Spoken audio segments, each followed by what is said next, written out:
Hi, everybody. I'm Dee Lisa. I'm a dream doula. And I'm Becky Moore, and I am an integrative healer. I integrate a lot of things, and I could list them if you want me to list them.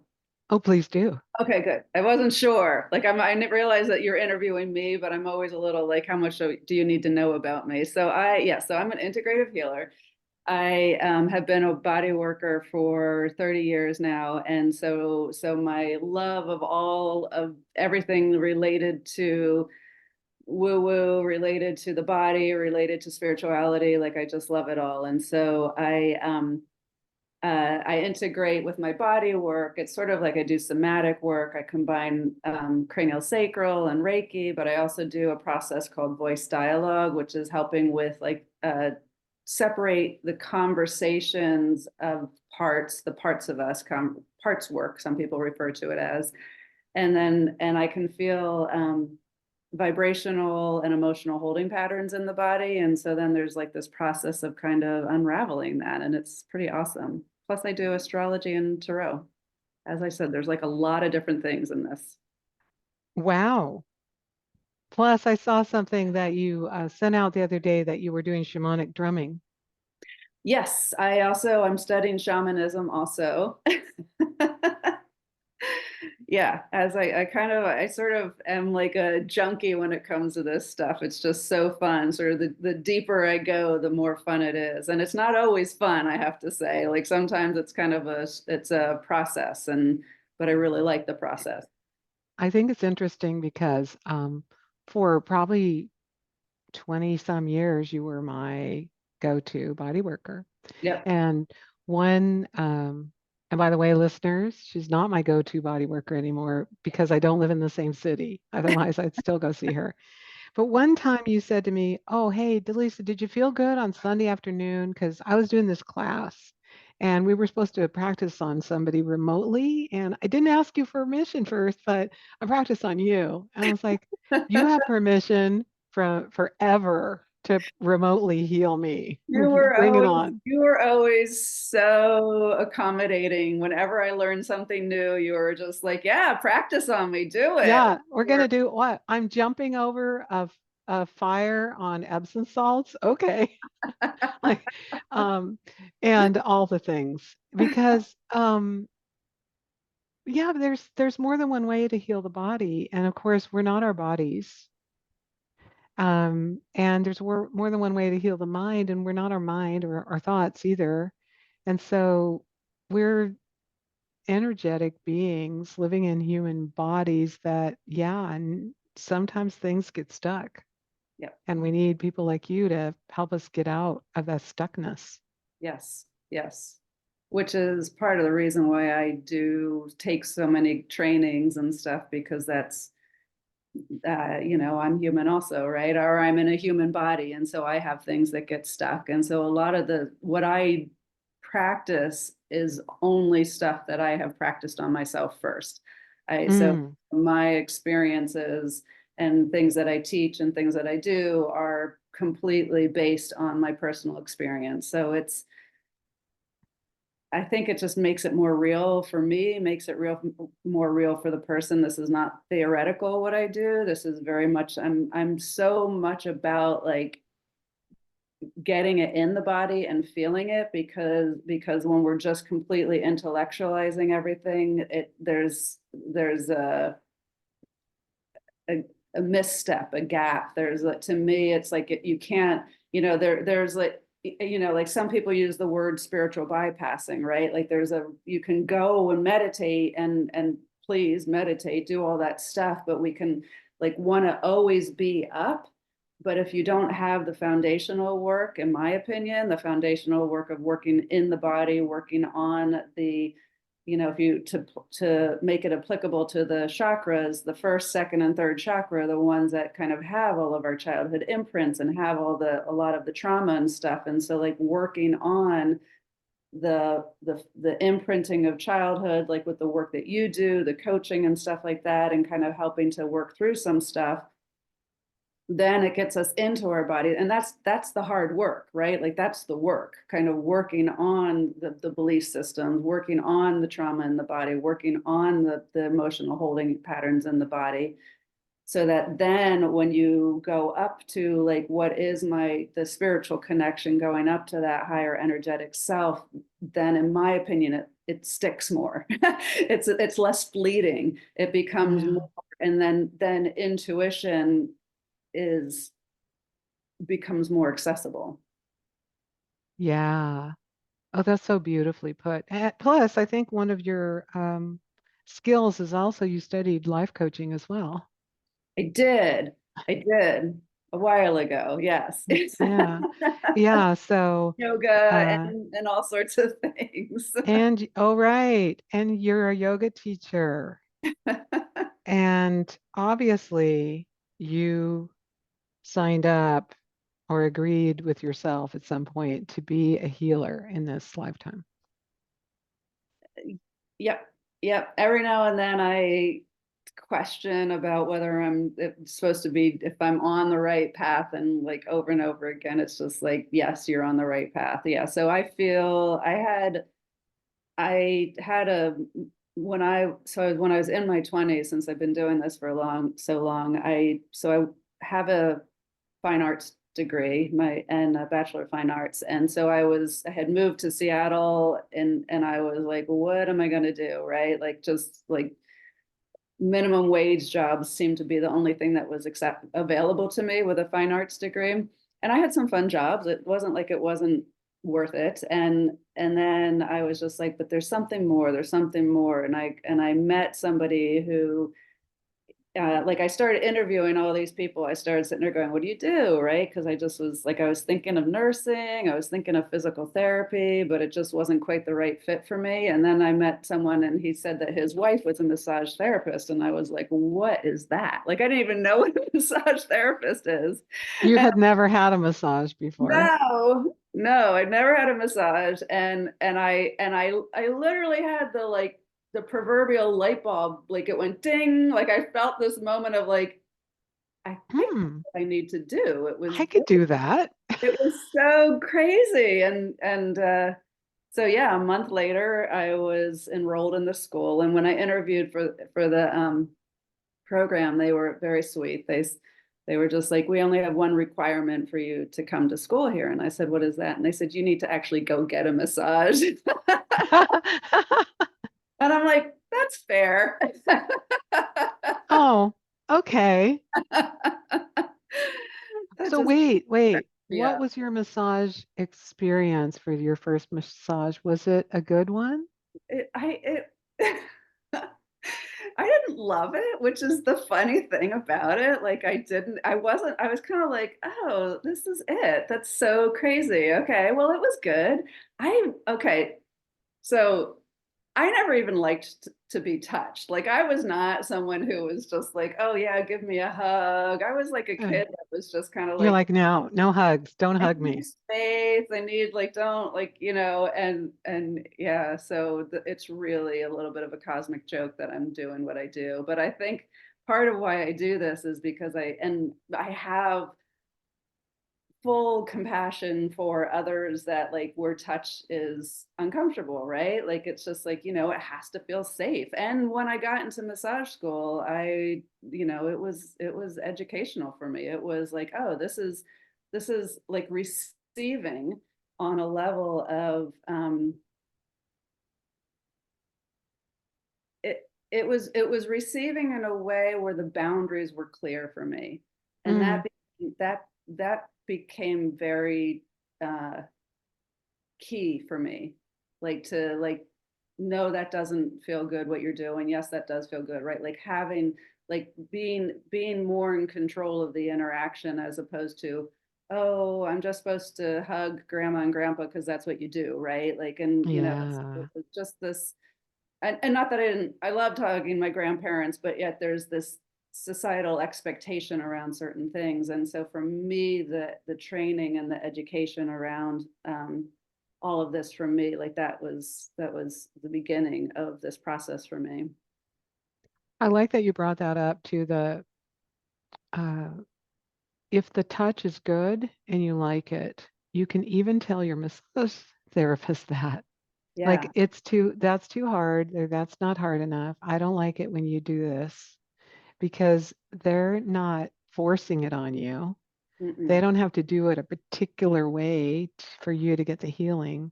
And Yes. and maybe for some people who where touch wasn't safe, just them saying what they want or what they don't want is the biggest healing for them Oh, beyond the touch itself. my client that was just here, she was like, last time, you did something that just didn't feel 100% good. So I don't, and I'm like, I 100%, I thank you so much for telling me that. Right. And, so I'm still 30 years later, it's like, I am not the authority of your body, right? Like you need Mhm. the authority of the process. And that's a hard one for people. That's not an easy place to be for some, to sort of stand in there knowing, to sit there and go, yeah, this is, love you, right? Like this has she, my client has been coming, who was just here, has been coming to me for years. Like that had nothing to do with me as a person. That was just like Right. in that particular moment, it was just not appropriate what I was doing. It was too much pressure. It was too, like it was just so. And I get that a lot because I am so intuitive that people kind of give their power over to me. And that's not like, oh, well, you know what I'm feeling, what's going on in my body, but I don't. I'm not the ultimate authority. Yeah, it's really interesting because as someone who's received a lot of massage, I often thought, well, they'll know if it's too hard, right? Because I'm going to flinch, or or if they'll know if my body needs more of it here or there. But maybe they don't know anything. They're just doing their emotions and hoping that you give them a clue. Yeah, yeah. Hmm. Well, what's your favorite modality these days with all the new things that you're Oh, learning? geez. Like you're lately you've been studying shamanic drumming. Are there things in the shamanic Whoa. learning that are really lighting you up, or Love what? Buddhism is that it's an earth-based spirituality, and Mm-hmm. I love that. I love the being in alignment with the seasons, being in alignment with the rhythm of the day, right? Like it just resonates with me, right? So and they're so that tends to be more of my it's more of a study that's kind of for my own spiritual growth, as opposed to like I do some clearings, house clearings, energy clearings for people, and now I'm just starting to do drumming journeyings, which are powerful, right? Like that's the drum beat is mimicking the heartbeat, right? So it's just a way of kind of bringing people deeper into themselves so that they can access information inside of themselves, because it's way more powerful when we find our truth as opposed to someone saying this is what you believe, right? Like Yes. it's a it's it goes deeper on a way.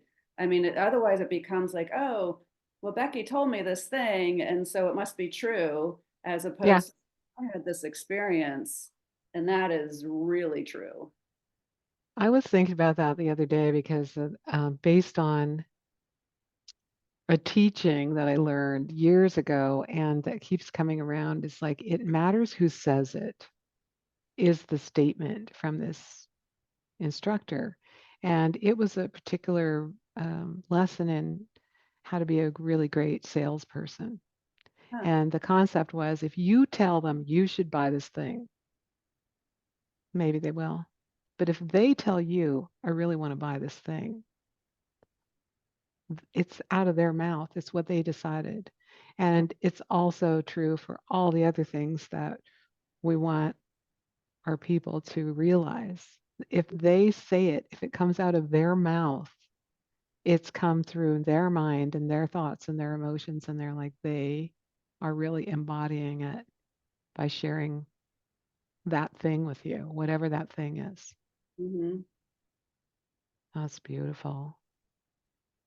So, to become a shaman, do you have to go do the medicine, like take the ayahuasca or the frog venom or whatever it is?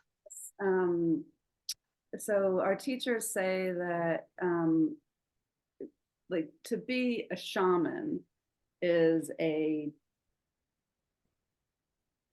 lineage, right? Like it's people don't become shamans and that You're they a shaman because your mother and your grandmother and your great grandmother was. do it on some level, right? So what Yeah. I'm doing is more shamanic studies and shamanic practitioner studies, right? Which is different.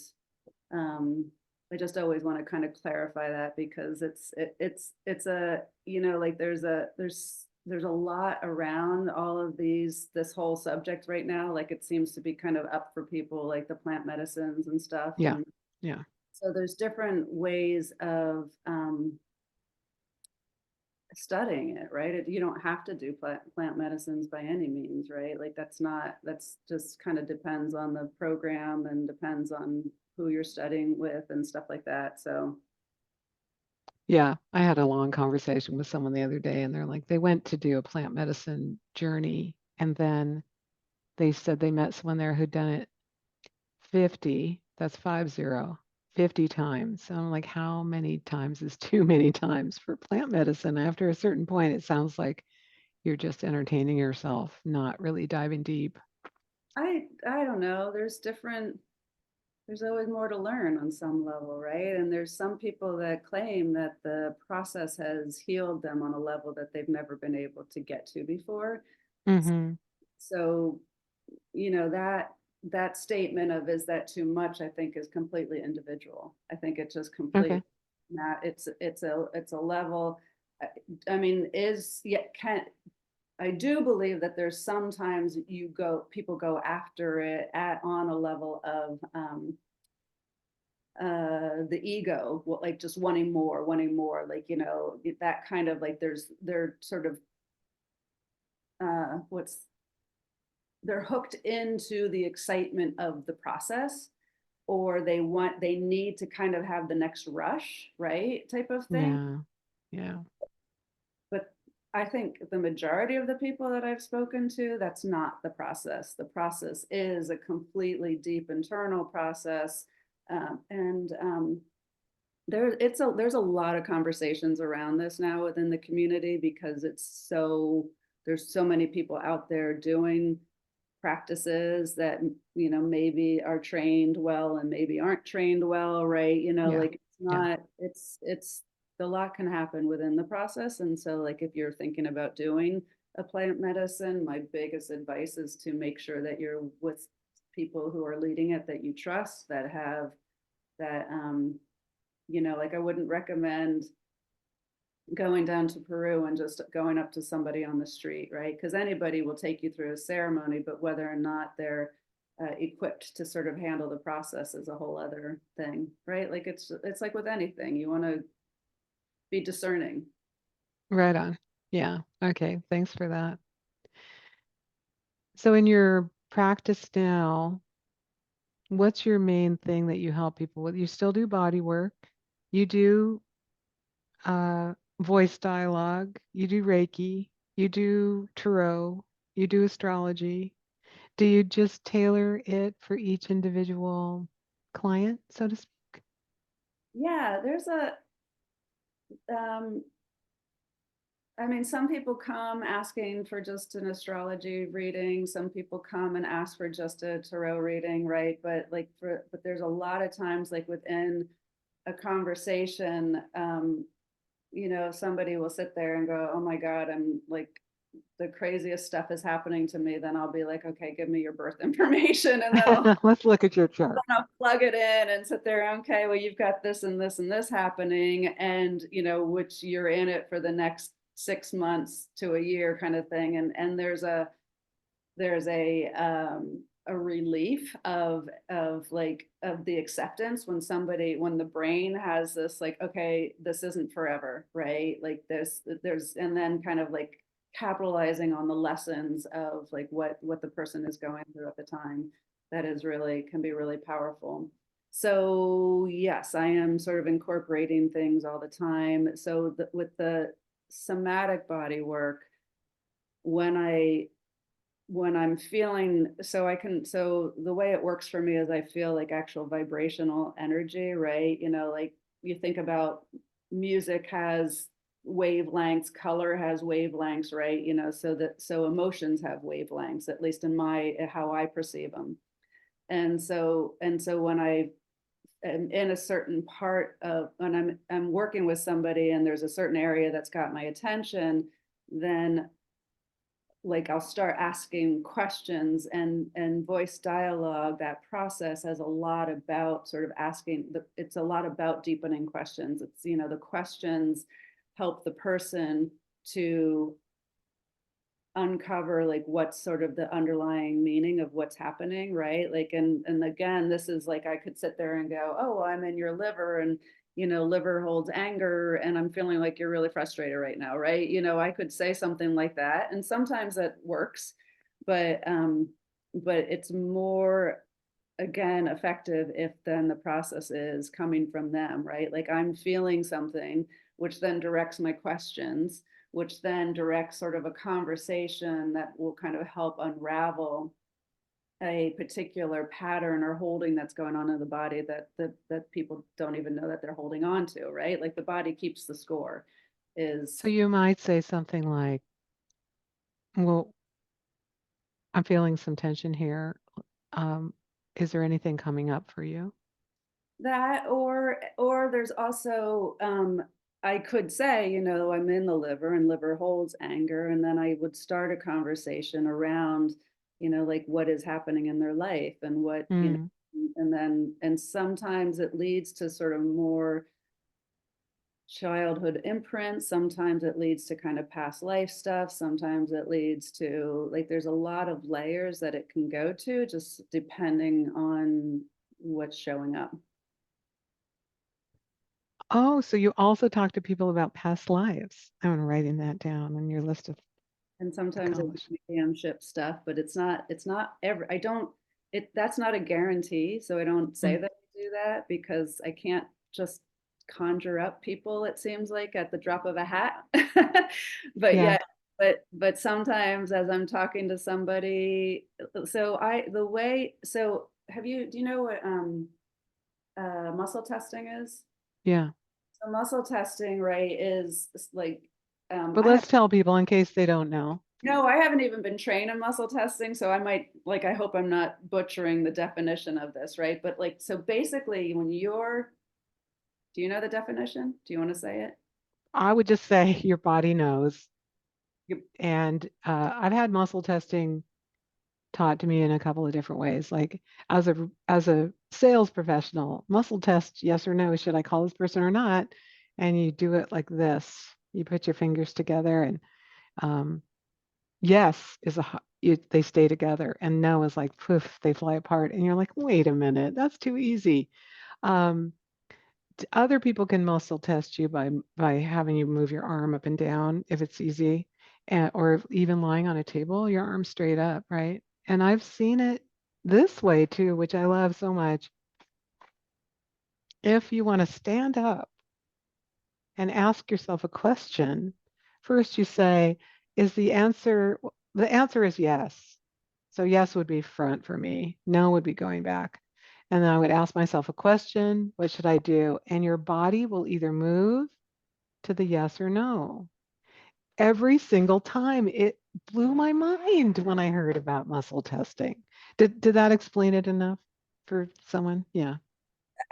so I do that when I work using my body. So Mm. sometimes when I'm trying to figure out what is happening within somebody's body, I'll just say, okay, I'm going to just list a bunch of things, right? Like I'll say past life, or childhood, right? I'll list like a couple things, and then there's always this like that forward body movement inside of me when I hit on something. And then plus I'm touching the person, and it's almost like sometimes it's as if my hands, there's like, so the body, the physical body will resist, resist, resist until it's a yes. And then I can feel like an energetic like entrance. And so Oh, then that will kind of, that will help me to like then again ask further questions and have more conversation with somebody about what's going on.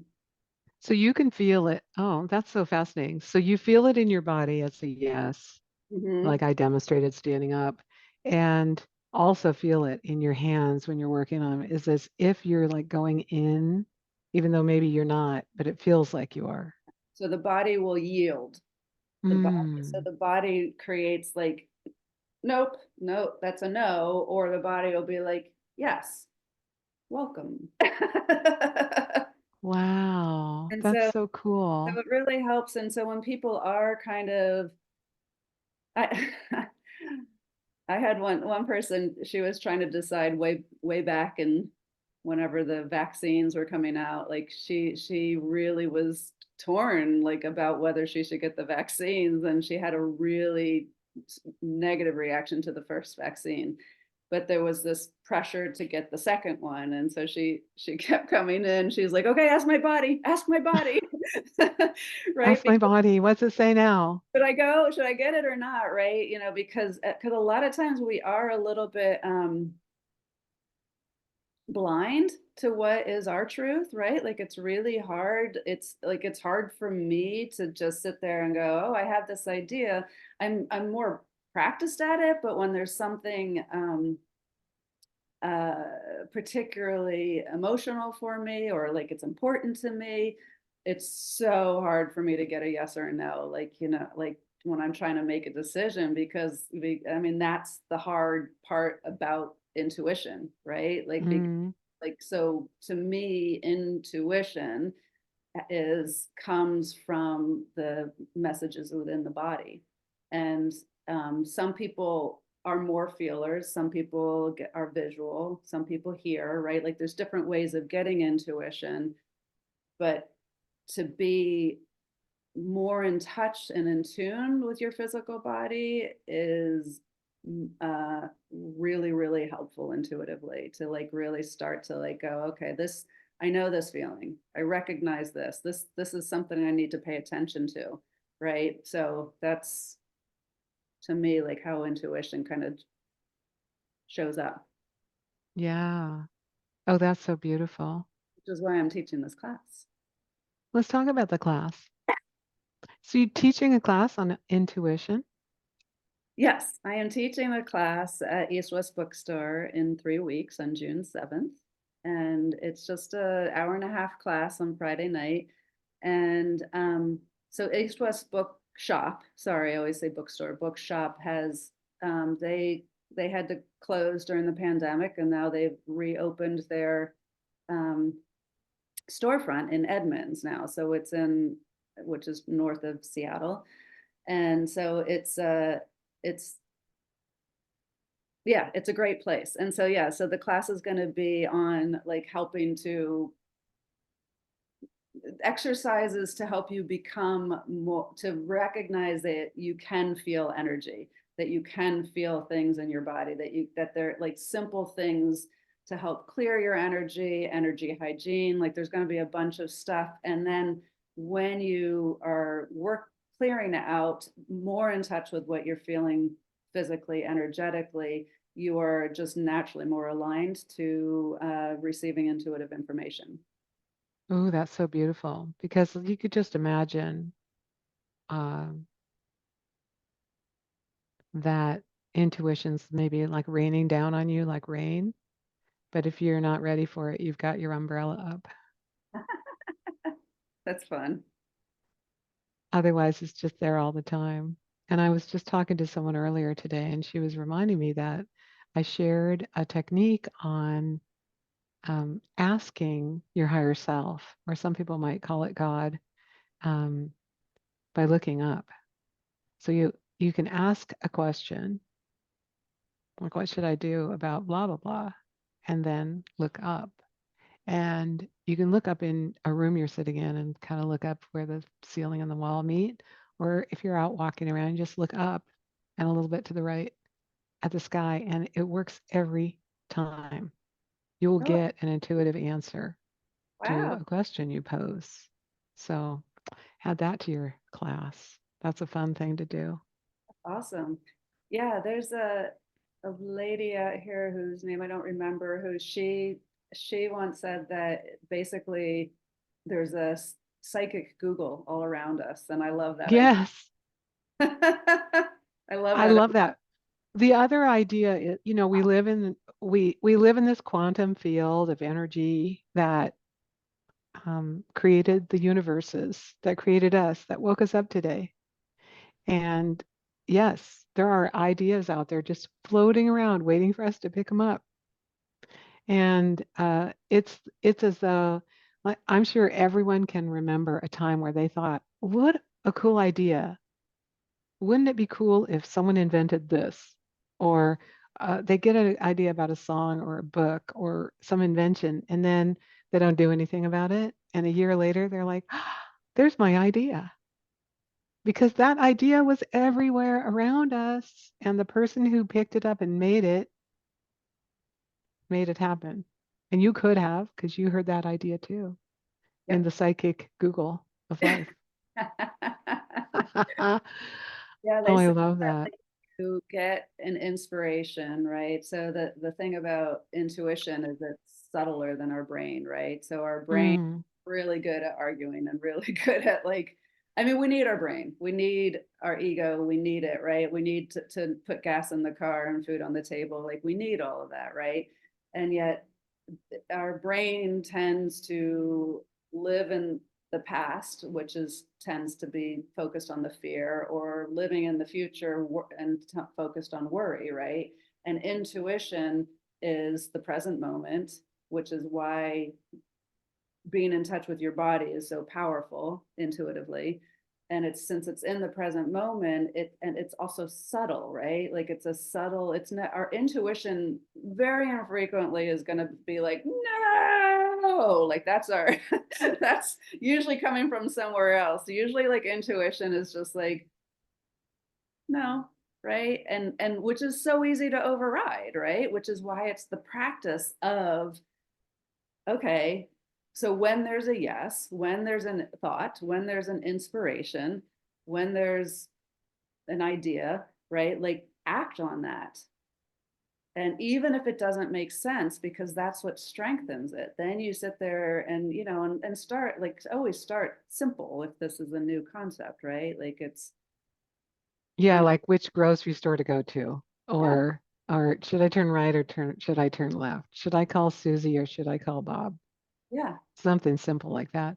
A great quote that just popped into my head is intuition, the voice of intuition is as loud as your willingness to listen. Mm. So how do you listen to it? One day, I'll tell a little story because that's just popped into my head and that's how I work. One day I was thinking, I need to find Tiana and LJ. These two people that a couple that I know in town, and I wanted to ask them about doing something we were going to collaborate on. And I thought about them several times during the day. I should call them. What's their number? Should I text them? I don't know. Blah, blah. The whole day went by. I went to an event and it's like 10 p.m. ish. And I'm driving home from this event and I'm thinking, I'd really like to eat some potato chips. No, I shouldn't eat potato chips. I'm going to go to the store and buy some of those really bad potato chips. They're not even, they're not good for me. But yeah, anyway. So I thought, okay, I'm going to go to this store. No, I'm going to go to this. I'm going to even go to my least favorite store to buy these really bad for me potato chips because I feel like eating potato chips. So I go to the store. I'm guilty. I'm guilt tripping myself the whole time. I'm like, I shouldn't eat these potato chips anyway. Get to my car in the parking lot with my bag with potato chips in it. And I hear someone say, Hey, D. Lisa, it's the people. And they're parked right next to me. Wow. So these people weren't just somewhere and I called them. I thought about them all day. They were right next to my car in the parking lot. And I said, Well, I was going to call you guys, but here you are. Let's talk. And was that my intuition talking to me in a way that I believed? No, I was fighting myself the whole way. I didn't even want to go buy the chips. I didn't want to go to that store. Yet I did. And there they were. the people I was looking to talk to all day long. So intuition might just seem like a crazy idea to go buy potato chips I like or it. something even weirder, right? I like it. That's good. Mm. So tell me more about your class. It's on June the 7th. How can people sign up? East West Bookstore Bookshop, Seattle Okay. We'll has a put the link in the show notes for you. yeah, because there's a East West Bookstore in California, I think. So it's Mm.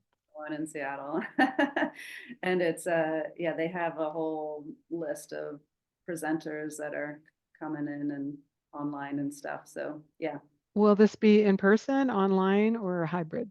in person. Oh, fun. I don't think it's going to be hybrid. That's actually a good question. It's in person. Okay. It's only 20 Yeah. bucks. Only 20 bucks. So $20. Oh, that seems like a screaming deal. yeah, no, it's Yeah. nice to just like get offerings out there. I love it so much. Well, if you haven't ever studied with Becky before, here's your chance. She's an amazing teacher. And obviously, from her long line of things she does when she's not teaching, teaching should be on that list. She's a teacher, she's a body worker, she's a somatic person, she's cranial, she's Reiki, she does voice dialogue, she does vibrational unraveling I like that. and astrology and tarot and shamanic drumming and yoga and I don't and teach yoga. life coaching, I don't. and she every once in a while she'll talk about past lives because they'll just pop up right out of your body. Oh, that would be another fun conversation to have. I bet you have found things in people's bodies that you just couldn't heal until they unraveled a past life. I'd have to think about that. Mm, that's for another day. Thank you. Thank you for your time today, Becky. It was Okay. lovely to chat with you. Thank you. Thank you. Have a good day. Bye, everybody.